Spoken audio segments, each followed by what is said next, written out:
Madame, monsieur, bonsoir et merci de nous rejoindre sur Al24 News pour ce nouveau numéro d'Hebdo Show Algérie, votre émission de décryptage de l'actualité et de débat. Ce soir, j'ai le plaisir d'être accompagnée, comme tous les dimanches soirs, de Mehdi Rezar. Bonsoir Mehdi. Bonsoir Nouhed, bonsoir messieurs.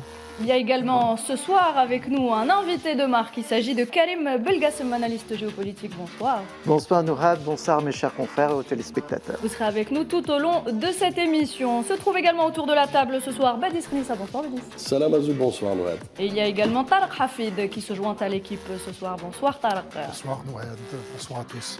Comme vous le savez, mesdames et messieurs, on a un sommaire au début de l'émission. Donc au sommaire de cette émission, ce soir, Alger et N'Djamena passent d'une amitié historique traditionnelle à un partenariat stratégique. Retour sur la visite du président tchadien Mahamat Idriss Déby Itno en Algérie. Une visite officielle qualifiée d'historique ponctuée par la signature de près de 30 accords et mémorandums d'entente. Ce n'est pas un prix littéraire qui distingue Kamel Daoud dans ce mois d'avril, c'est plutôt un verdict, une condamnation à 3 ans de prison pour l'affaire Saad Arban. Le procureur adjoint près la cour d'Oran sera notre invité ce soir pour en parler. Focus sur un oligarque d'extrême droite aux prétentions politiques démesurées. J'ai nommé Vincent Bolloré qui défraie encore une fois la chronique, notamment après les remous qu'a provoqué l'affaire Grasset. Nous parlerons également de la situation au Maroc avec le Marzen qui continue dans sa dérive de spoliation. Restez avec nous mesdames et messieurs. En dernière partie, Narimen Zekar nous rejoindra pour faire son show. C'est tout à l'heure.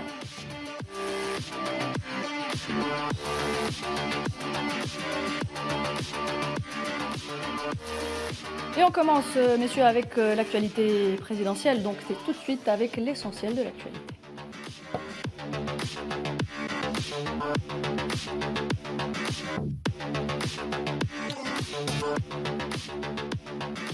Et pour un retour sur cette actualité présidentielle, messieurs, on revient sur le partenariat entre Alger et N'Djamena, acté à la faveur de la visite cette semaine en Algérie du président tchadien Mahamat Idriss Déby Itno. Il s'agit avant tout, pour reprendre les propos du président tchadien, de renforcer les liens d'une amitié traditionnelle pour créer un partenariat stratégique de nouvelle génération.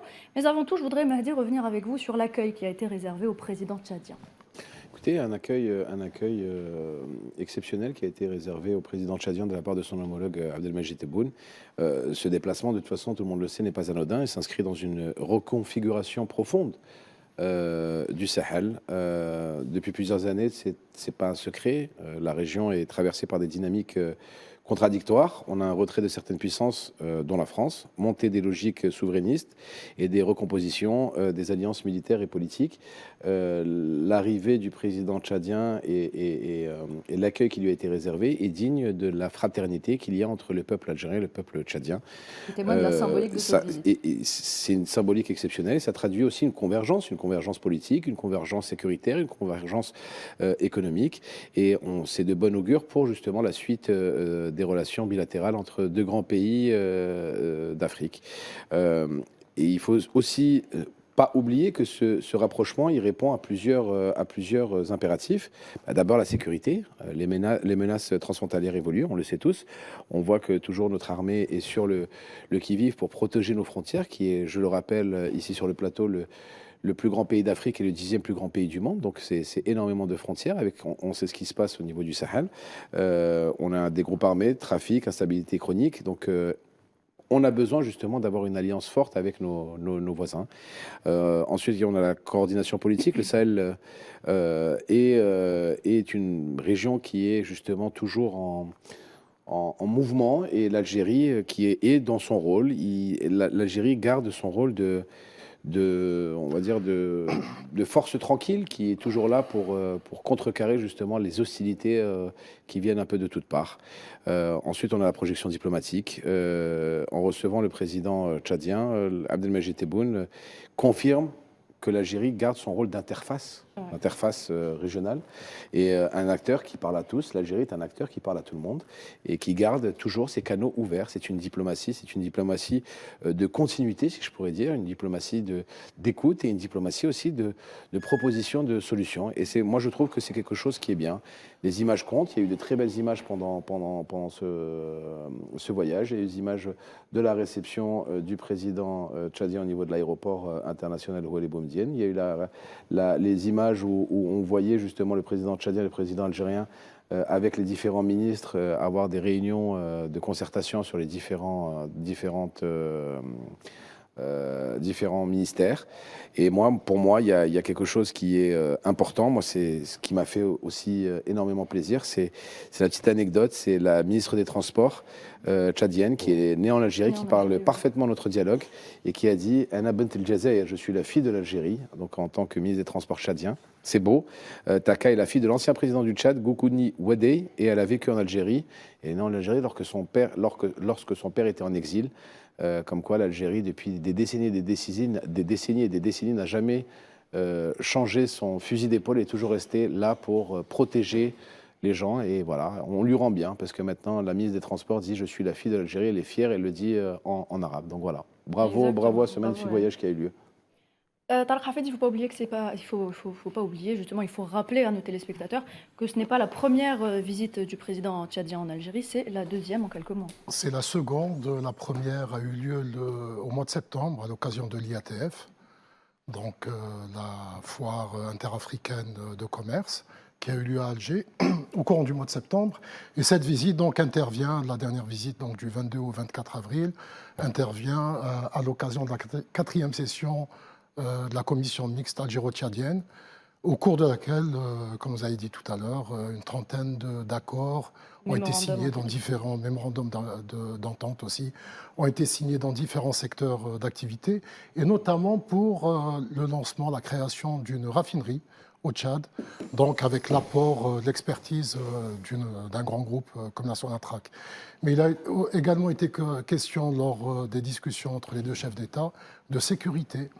Alors, ce qui caractérise le Tchad, c'est qu'effectivement, c'est un pays qui est à la pointe de la lutte antiterroriste au Sahel, c'est-à-dire que même les dirigeants politiques de ce pays sont engagés concrêtement sur le terrain dans la lutte contre le terrorisme, ce qui fait quand même, en termes de partenariat entre Alger et N'Djamena, quand même un axe qui est très important sur le plan de la lutte antiterroriste et donc du maintien de cette coopération sécuritaire.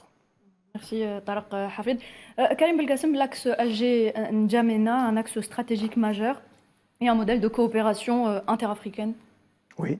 Alors, au-delà de la symbolique de cette visite, on peut quand même observer, et on parlait de l'IATF en septembre 2025, ce n'est qu'une confirmation des accords récents, mais il y a aussi cette vision globale à l'horizon 2050-2060. Je reprends ce proverbe, ils ont la montre et nous avons le temps. C'est-à-dire qu'il faut bâtir des stratégies à long terme, et c'est l'opportunité avec le Tchad non seulement de sécuriser la sécurité au niveau du Sahel, avec le voisinage propre de l'Algérie, mais également l'inclure dans, je dirais, le développement de l'Afrique. On sait tous parfaitement que l'Afrique sera le continent du XXIe siècle. L'Algérie a non seulement ce rôle accompagnateur et facilitateur du développement de l'Afrique, et cette visite confirme réellement, je dirais, ce grand potentiel, parce qu'il y a beaucoup de choses à faire en termes d'infrastructures logistiques, en termes de transport, en termes de formation également pour les Tchadiens, pour s'occuper également de la jeunesse. Donc c'est un message fort qui est envoyé non seulement sur les relations entre le Tchad et l'Algérie, mais également au niveau de l'Afrique, parce que ce type d'accord peut en appeler beaucoup d'autres. Donc dans ce monde qui est de plus en plus instable, on le voit avec le détroit d'Ormuz, l'Algérie donne une vision, on va dire, davantage sécuritaire et de développement de l'Afrique, donc on ne peut que s'en réjouir. Exactement, et Badis Khnissa, justement, je vais vous poser pratiquement la même question. D'abord, il y a eu le Niger, maintenant le Tchad. L'Algérie, finalement, renforce ses liens avec les pays du Sahel. C'est un positionnement nécessaire dans la conjoncture actuelle? Non, mais surtout que c'est un positionnement logique. c'est une suite logique, notamment de la diplomatie algérienne, qui œuvre depuis l'élection du président de la République, où il a accentué effectivement à travers une vision intra-africaine, dans un développement intrinsèque propre à l'Afrique. Effectivement, cela intervient aussi dans un contexte qu'il faut rappeler, d'abord sensible, comme disait Mehdi tout à l'heure. Donc on a surtout la région du Sahel qui est en recomposition, mais surtout aussi en décomposition pour certains pays, en effondrement, on en parlera peut-être un peu plus tard. Donc l'Algérie intervient justement dans cette séquence pour que ce soit le Tchad aujourd'hui, le Niger, le Burkina Faso et d'autres pays, notamment du Sahel, de l'Afrique en général en tant que continent, comme pour dire l'Algérie d'abord agit par les actes. L'Algérie agit aussi par des leviers, notamment des leviers communs, collectifs, dans une équation collective aussi qui est inclusive et non pas exclusive, mais surtout aussi pour dire voilà le cap, voilà la boussole de cette Afrique qui veut s'affranchir et cette Afrique qui veut sortir des slogans, puisque l'Algérie ne croit pas aux slogans, l'Algérie croit aux actes. Les actes suivent les paroles. Et l'Algérie aujourd'hui donne le là, c'est pour ça que je parle parfois de séquences historiques, parce que ce qu'est en train de faire l'Algérie aujourd'hui, ce n'est pas chauvin de le dire ici, de cette tribune, qu'elle est en train de donner ces fameuses solutions africaines aux problèmes africains par des actes, encore une fois, par des leviers, par des relais, par du co-développement, par une construction de voisinage stratégique dans lequel, effectivement, le peuple africain est au cœur de la réflexion d'abord, penser ensemble, réfléchir ensemble, mais surtout aussi construire ensemble, toujours avec l'intérêt des peuples, l'intérêt du continent, avec un affranchissement, puisque ça a été dit tout à l'heure aussi par Mehdi, je rebondis dessus, c'est que le Tchad, à titre d'exemple, mais tant de pays sont en train de réfléchir, d'avoir une recomposition dans leur stratégie ou leur architecture sécuritaire et militaire. Le Tchad, à titre d'exemple, a chassé les forces françaises pour justement, je dirais, structurer sa propre stabilité, sa propre souveraineté. Or, il s'avère que l'Algérie, dans une convergence notamment diplomatique et sécuritaire qui, elle, rejette sur le fond et sur la forme toute forme d'ingérence. Donc, j'ai envie de vous dire, c'est un alignement parfait pour justement permettre, dans une synergie où l'Algérie joue un certain rôle de locomotive pour pouvoir permettre cette architecture sécuritaire, cette stabilité notamment, encore une fois, à travers une relation solide, consolidée et de confiance avant toute chose. Garder coopération et coordination. Je pense, Nouhed, que ce qui se joue ici, actuellement, avec les différentes visites d'État qui se font à Al-Mouradia, parce que moi, je le dis à chaque émission, et Bédis et moi, on en rigole, pour contrecarrer certains médias français qui disent l'Algérie est isolée. Ce qui se joue ici est très subtil. Il ne s'agit pas d'alliances spectaculaires. On n'est pas en train de faire dans le spectacle, on n'est pas en train de faire de la diplomatie tapageuse. On n'est pas en train de faire de la diplomatie de propagande. On n'est pas en train de faire de la diplomatie bruyante. On fait, je pense, un travail en profondeur. Le ministre d'État, ministre des Affaires étrangères, Ahmed Attaf, fait un travail de diplomate de continuité. D'accord ? Ce qui est, de nos jours, très rare. On a une diplomatie qui est basée sur la sobriété, sur la maîtrise, sur la compétence, et je pense qui est aussi basée sur le respect mutuel avec ses partenaires. On n'a pas cette diplomatie le plus gros qui dévore le plus petit. Pas du tout. Et je pense que c'est pour ça que autant de pays, autant de chefs d'État, autant de chefs de diplomatie étrangers veulent venir à la rencontre du président Abdelmadjid Tebboune et de son ministre des Affaires étrangères.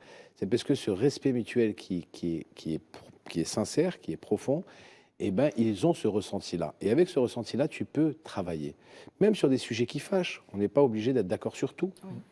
Mais grâce à ce respect mutuel, grâce à cette appréciation mutuelle, eh ben, tu peux ouvrir, tu peux solutionner des problèmes qui à l'origine sont des problèmes qui après peuvent devenir des convergences. Et je pense que ce travail a mis plusieurs années. Ça fait déjà 6 ans que le président Abdelmadjid Tebboune s'est recentré sur l'Afrique. Il l'a toujours dit, il faut se recentrer sur l'Afrique parce que nous sommes africains, d'accord ? Avant d'être des mondialistes, nous sommes africains. Et je pense que le travail maintenant commence très sincèrement à payer. Très sincèrement à payer. Et que les Africains s'en rendent compte les uns après les autres, capitale après capitale.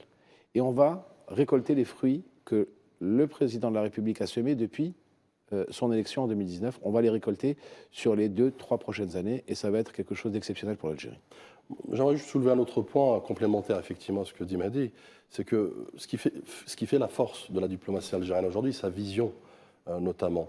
Sa méthode, c'est la signature Exactement. diplomatique de l'Algérie La qui est marque de connue de fabrique. tout le monde. C'est la marque de fabrique de l'Algérie, exactement. Absolument. Contrairement à d'autres proxys, appelons le Barzan, Qui sont plus exubérants, qui sont dans la fake news, qui sont de saboter c'est de la fake le news. projet Afrique. Oui, c'est de la fake news. Qui essaie de saboter le projet Afrique, bien sûr d'autres proxys ailleurs, en Occident. Les Émirats, en l'occurrence. Mais ce qui fait la force aussi de l'Algérie, c'est qu'elle propose une coopération, non pas sous tutelle ou avec un agenda d'influence, mais plutôt aussi dans une coopération de co-construction positive, dans laquelle, encore une fois, les États souverains sont maîtres de leur destin. C'est ça ce qui est important et c'est ce que l'Algérie défend. Baek Yang, d'ailleurs, elle l'a fait au Conseil de sécurité pour l'Afrique, pour porter la voix de l'Afrique avec, je dirais, engagement et responsabilité. Elle le fait aujourd'hui à titre individuel, en relation bilatérale avec des pays comme le Tchad et comme d'autres pays. Le Tchad, que je relève aussi un autre point, qui est quand même un point charnière entre le Sahel et l'Afrique. Il est très important que cette ceinture, et vous l'aurez remarqué si on passe de l'Est vers l'Ouest, en passant de la Corne d'Afrique qui connaît aujourd'hui des turbulences notamment faites par les Émirats, on en parlera plus tard, sous couvert du projet sioniste. Après, vous avez le Soudan, vous avez encore, vous avez le Tchad, vous avez le Mali avec un effondrement caractérisé. Donc on voit bien qu'effectivement, il y a lieu et urgence surtout, de travailler sur le fond, et c'est ce que l'Algérie s'affaire de faire avec justement des États amis qui, eux aussi, partagent la même vision, à savoir préserver, protéger l'Afrique. Contrairement aux États que tu as précédemment nommés, l'Algérie, elle ne cherche pas à s'imposer. Hein. Exactement. L'Algérie, elle cherche à structurer. Oui. Et c'est ça toute la différence. C'est que quand tu vas chez ton voisin en tant qu'ami pour structurer, pour aider, pour trouver des solutions, ben ton voisin, il t'accueille les bras ouverts et il veut venir chez toi. Mais l'Algérie avance étape, par séquence, par cohérence. Et c'est ça qui fait avancer les choses. Dans un monde dans lequel on vit, dans le monde dans lequel on vit en 2026, excusez-moi de vous le dire, mais c'est un monde fragmenté. Cette approche, ça devient un atout. Et cette diplomatie, elle est respectée par toutes et par tous. Parce que tu n'es pas là pour venir un atout, une marque de confiance. Tu n'es pas là pour venir en conquérant. Tu viens, tu es là pour trouver des solutions et accompagner et développer la relation bilatérale entre deux pays amis qui sont sur le même continent et dont tu te dois de travailler avec eux. Et c'est là toute la différence. Merci, Mehdi Rezar. On passe à une autre actualité, messieurs, si vous le voulez bien. Cette semaine également, le président de la République, Abdelmadjid Tebboune, a reçu le secrétaire exécutif de l'Organisation latino-américaine et caribéenne de l'énergie. L'OLACT, donc, c'est M. Andrés Mitmans qui a été reçu par le président Abdelmadjid Tebboune. Et au sortir donc, de cette rencontre, il a qualifié ses échanges avec le président de la République comme étant importants et fructueux. Et il s'est félicité de la consolidation des relations de coopération entre l'Algérie et l'Amérique latine et les Caraïbes. Et là, il est important de rappeler que l'Algérie est membre observateur de cette organisation. Et là encore, on retrouve aussi la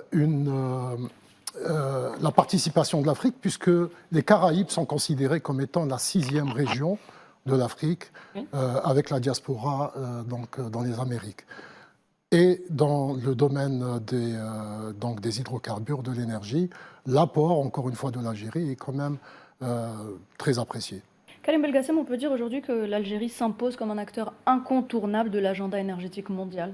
C'est notamment avec ce qui se passe du côté du détroit d'Ormuz, comme vous le disiez tout à l'heure. Bien sûr, c'est non seulement incontestable, mais là, on parle quand même de l'Amérique du Sud.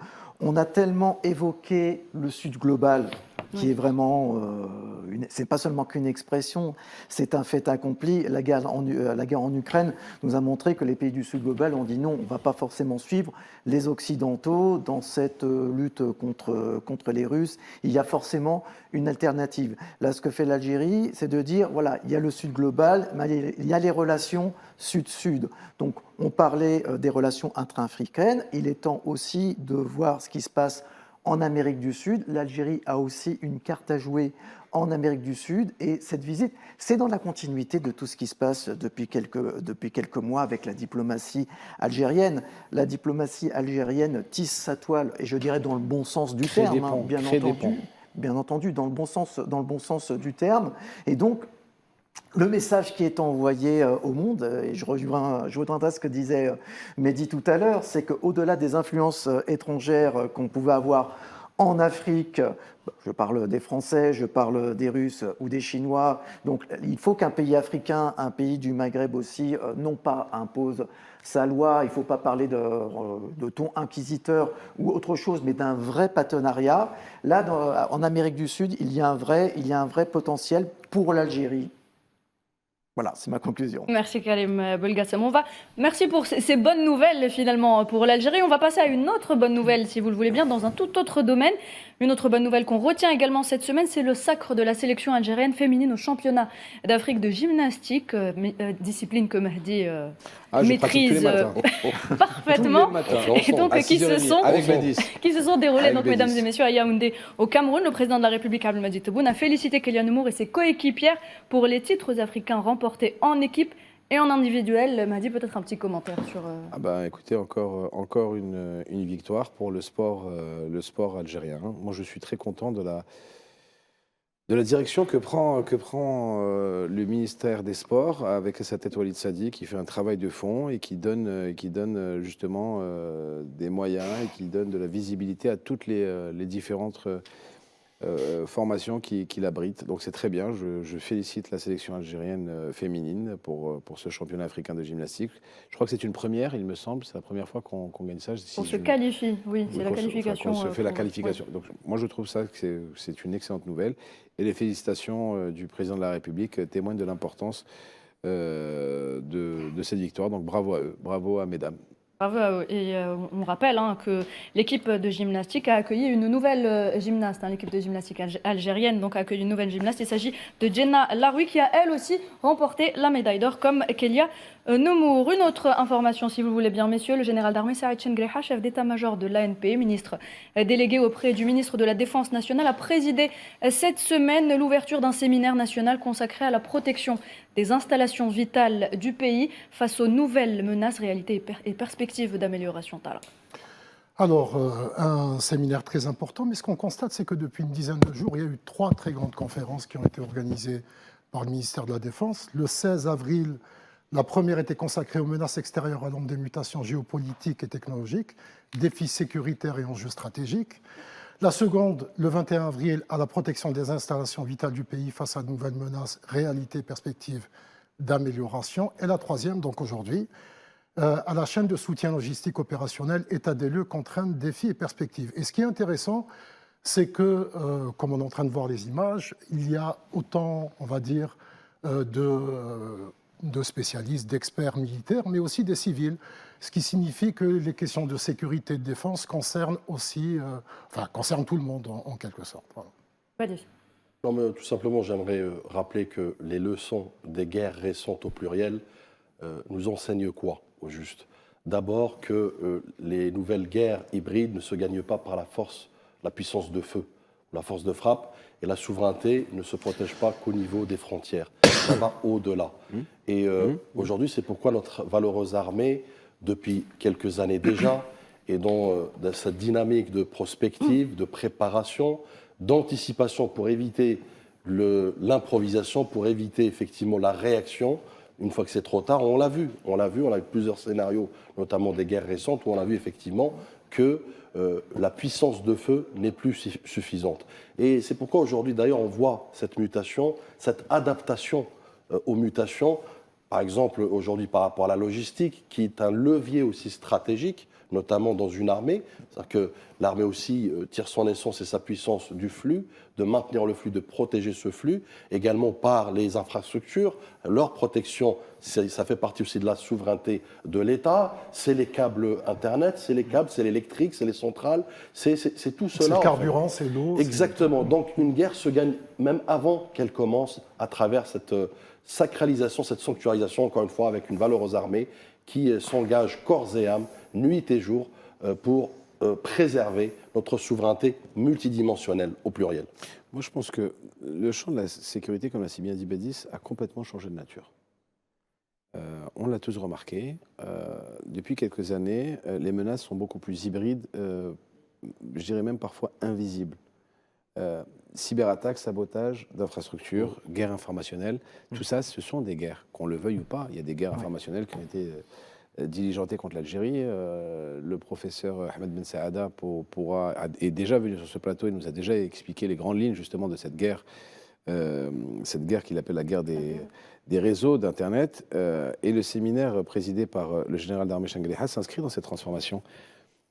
En fait, il ne s'agit plus juste de défendre un territoire, mais c'est aussi de protéger tous les systèmes, quels qu'ils soient.